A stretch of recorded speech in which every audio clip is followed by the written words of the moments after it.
Les nationalités. Les nationalités, une activité conçue par Carrie Schmidt de l'Université de Cape Town. Une séquence intervenant après la leçon 0, se présenter. Concernant les objectifs linguistiques, nous commencerons par un rappel sur la séquence précédente avec un travail rapide sur le verbe s'appeler. Ensuite, nous travaillerons le verbe être, ainsi que le genre des adjectifs de nationalité. Concernant les objectifs communicatifs, les apprenants apprendront comment exprimer leur nationalité et comment s'informer sur la nationalité de l'autre. Phase de sensibilisation. À l'aide de l'image au tableau, les apprenants sont invités à mobiliser les connaissances qu'ils maîtrisent déjà en matière de présentation, en donnant le peu d'expressions qu'ils connaissent. À ce stade, ils devraient être capables de dire bonjour, comment tu t'appelles, je m'appelle, etc. Peut-être connaissent-ils déjà quelques noms de pays. L'image ici présente leur donnera alors l'occasion de les formuler. On peut d'ailleurs décider de noter toutes leurs interventions sur une nouvelle page notebook. La diapo 4 est l'occasion d'un rappel de la présentation avec le verbe s'appeler. Par groupe, les apprenants se présentent et se questionnent. L'enseignant vérifie les acquis et corrige les erreurs syntaxiques et phonétiques.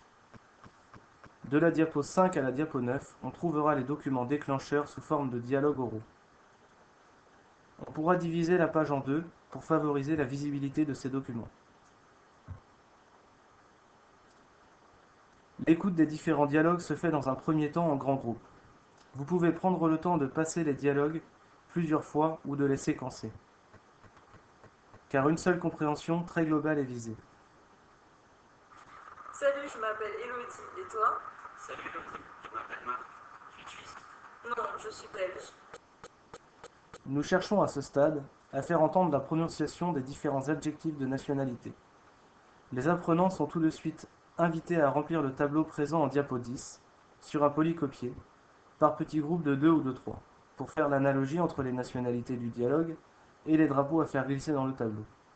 Il suffira alors aux apprenants de cliquer sur un drapeau pour entendre la nationalité correspondante. Belge. Nous procédons en jeu d'équipe. La règle du jeu est la suivante, le premier groupe à avoir rempli le tableau a gagné. Pour ce faire, les apprenants peuvent se rendre au TBI afin de réécouter les dialogues. Les membres d'un même groupe ne peuvent se rendre 2 fois consécutives au tableau. Ils devront donc attendre qu'un autre groupe se déplace au tableau pour écouter un dialogue avant de pouvoir y retourner. La correction se fait en grand groupe. Vous pourrez faire glisser l'onglet Correction. Il sera aussi possible de découvrir les dialogues écrits en effaçant avec la gomme dans les bulles des dialogues. Nous approfondissons ici la question du genre des nationalités. À tour de rôle, les apprenants viennent au tableau et cliquent sur un drapeau. Ils entendent alors la version féminine et masculine de l'adjectif de nationalité et doivent dire si la prononciation est identique ou différente. Un Français, une Française. À la fin de cet exercice, en grand groupe à nouveau, vous enlèverez les masques de cellules pour montrer la version écrite des adjectifs de nationalité. Vous pourrez ensuite répondre aux 2 questions situées plus bas sous le tableau. Nous entrons dans la phase de formalisation. Les exercices de vrai-faux permettent alors de mettre en évidence certaines règles. Vous pourrez distribuer tout d'abord la fiche papier, annexe, pour qu'ils réfléchissent individuellement aux questions. La correction se fait en grand groupe. À la page suivante, vous accéderez à l'entraînement correspondant à ces règles. Il s'agit d'un exercice de discrimination orale. L'enseignant clique pour faire écouter chaque nationalité. Les étudiants réfléchissent individuellement et complètent la fiche correspondante, l'annexe. La correction se fait en grand groupe. Il est difficile de travailler le thème de la nationalité sans travailler le verbe être. Aussi, les 2 exercices suivants permettront de rentrer dans ce point de langue important avec originalité. Nous demanderons aux étudiants d'écouter de nouveau les dialogues en cliquant sur les bulles en haut de la page. Ils doivent ensuite choisir la juste forme verbale parmi les 3 possibilités symbolisées par les cercles de couleurs. En libérant le cache, vous pourrez faire apparaître les formes écrites. Salut, je m'appelle Elodie, et toi? Salut Elodie, je m'appelle Marc, tu es suisse? Non, je suis belge. Ah, moi aussi je suis belge. Je connais Pierre. Pierre est suédois. Vous êtes, il est, ils sont, il est. L'exercice suivant est un exercice de mémorisation phonétique essentiel dans l'apprentissage du verbe être. Il permettra de limiter les erreurs du type tu es ou vous êtes et de fixer les bonnes prononciations.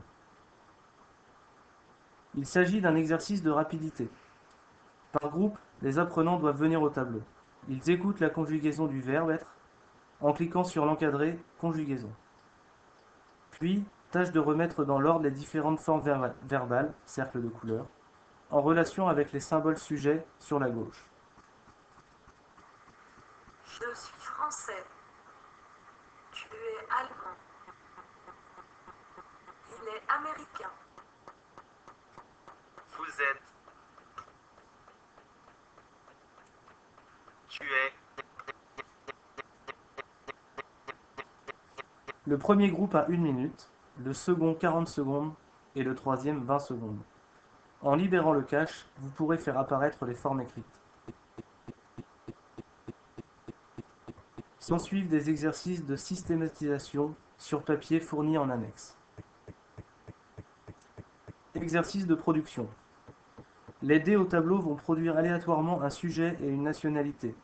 Par groupe de 2, les élèves s'entraîneront en complétant les phrases de présentation. Ils devront alors mobiliser les acquis relatifs à la conjugaison du verbe être et au genre des nationalités. La présentation de l'exercice se fait au tableau en grand groupe avec les dés TBI.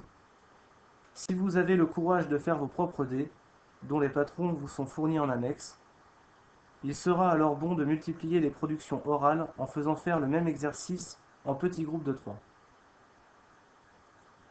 Jeu de rôle.